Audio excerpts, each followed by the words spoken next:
Hey everybody, what's going on? Emotem is here sitting with Chocobo Joe himself, ending the weekend on a top 8 finish playing Mono Water. I guess Wall 7 is a good way to put it, or? Wall 7, well, it's Wall 7 deck, but there's more Shinryus than Wall 7, so... But one is enough, right? One is enough. One is enough. That's the name of the deck. That's the name of the deck. So, Joe, talk to us a little bit about the deck, and then let's go through the deck itself, please.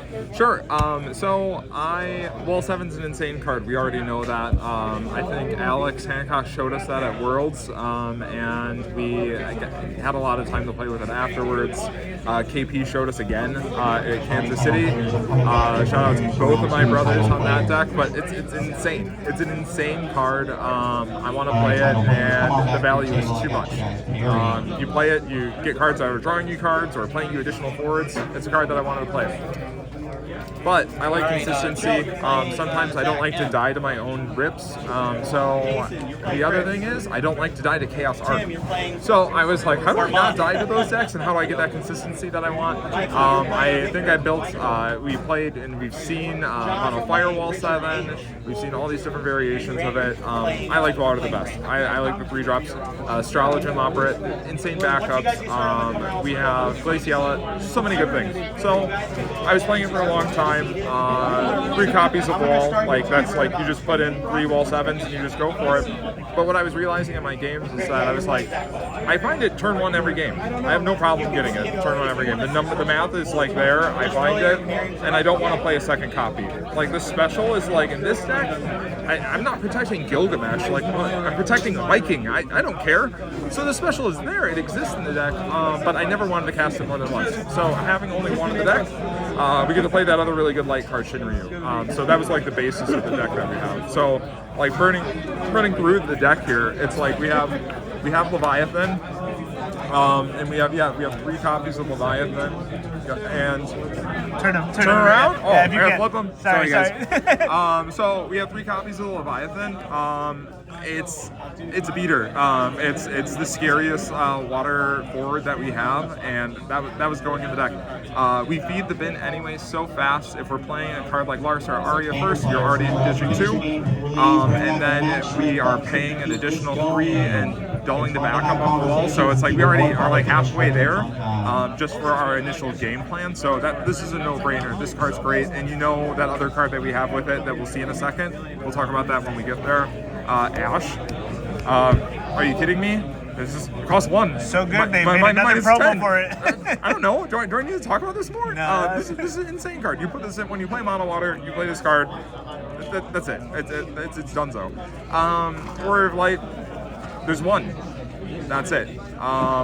When we get to the backups, we'll understand more why. But the math checks out and the testing checked out where we found it when we wanted to find it. Our backups help us find it either by a direct search or another mulligan in Artemisian, or we just draw into and curve into our backups, and Astrologian digs you 3 deeper.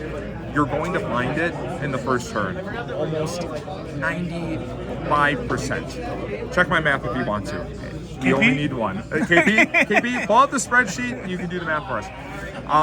Ninja is my tech of the week. Maybe you've seen this card and put it in your bulk box, but I really like it a lot. There's a lot of crystal generators in this, and we want the bounce effect. In addition, we're playing the other Warrior of Light. We'll talk about it, but it's relevant that it's a standard unit. We get a bounce on it. It's doing everything that we're already doing in the deck, and it's perfect. Shinryu. Mono Water decks are already familiar with this card. This is your board wipe. We have lots of great spot removal in the deck. We do not have a lot of good board wipe. This is universal board wipe. You ask, of course, you're playing Wall 7. How are you playing this card onto the field when you have Wall 7? The answer is they're going to answer that out of necessity. It's going to be really awkward for them if, unless they're a mono ice deck and they can keep it frozen for the entire game, which you're kind of okay with because they're not dull and freezing your backups. They're going to get rid of that Wall 7 at some point. You don't need to sit there and protect a dummy 9K. After you've played him and you've resolved his effect, we're done with him. Once he's gone, you're back to the good stuff. If your opponent stabilizes and they build board, maybe you're playing against Wall 4, you're playing against another Wall 7 deck, you're playing against Knights, they're going to build a board and you're going to need to answer it with this board wipe. and we haven't. Mono Water knew this before, we know this again in this deck, and we want to be doing those same things. Glaciella, again, you're playing Mono Water. This card's great. We play the Crystal backups, the Paladins in this deck anyways. We play Mobius, we'll get to that in a second too. But the Crystals are in this deck already. It's insane removal. It's an answer to Sid Randell when we already have the Crystal from our backup, because that card is kind of hard to work around, and Glacial is one of those answers that we have to it. It's Lena. We're playing a Mono Water deck. We're playing the Big Lev, so we already know why she's in here. Sometimes there's other relevant hits. If you already have the Lev, or maybe you have an Ash on board and you don't have the Levs yet, Realm is a great hit. We'll talk about Realm when we get there. But there's so many targets. We're playing Mono Water. Lena's the card. Your opponent has to respect it. They have to proactively misdragon you because they know it. Once they see it, they're going to have to do that, and you're forcing them into a line just because this card exists in your deck. It's a Princess too, and it's a Warrior of Light. We'll get to that too. Mobius. This one, it's a choice. I would say that I love the card in the deck. It is not a necessity in the deck. It is a forward, it's a 3-drop, it nets you a crystal, and sometimes it nets you a crystal and a card. We like the Paladin backup. This is a Paladin backup that is on a forward. Most of the time, some of the times, even if we don't see a backup and we don't rip it off the top, what we're able to do is we're able to see the top and we get to stack our deck a little bit. And I like a scry, I like a draw, but I'll take a scry if I don't have a draw. So Mobius does that for us. These guys, they're 3-drops. Old school. Old school. You know, we love Vikings. We love to draw cards. We like to see. It's the same reason we like Leo. We draw on entry. We draw on leave. He's a standard unit. Relevant that he's a standard unit. I actually misplayed in our game because there was a turn where I had the option to play 2 Vikings, and I would have turned on Warrior of Light that I had on the board, and I could have swung in safely. But between the backups and between the amount of standard unit forwards we have, we can often turn on the buff effect of this Warrior of Light. The other great things about here, obviously, are we're playing the light Warrior of Light in this deck. So we can do the specials. So maybe if you get a weird game and you have a dead Warrior of Light card, well, you can use it to special. This special, when they attack into you with their Warrior of Light, it's like if they've used the ping and they want to ping a small guy instead, sometimes you can trick them. It's sometimes relevant, but it's mostly searching for the standard units that's so good on here. Realm.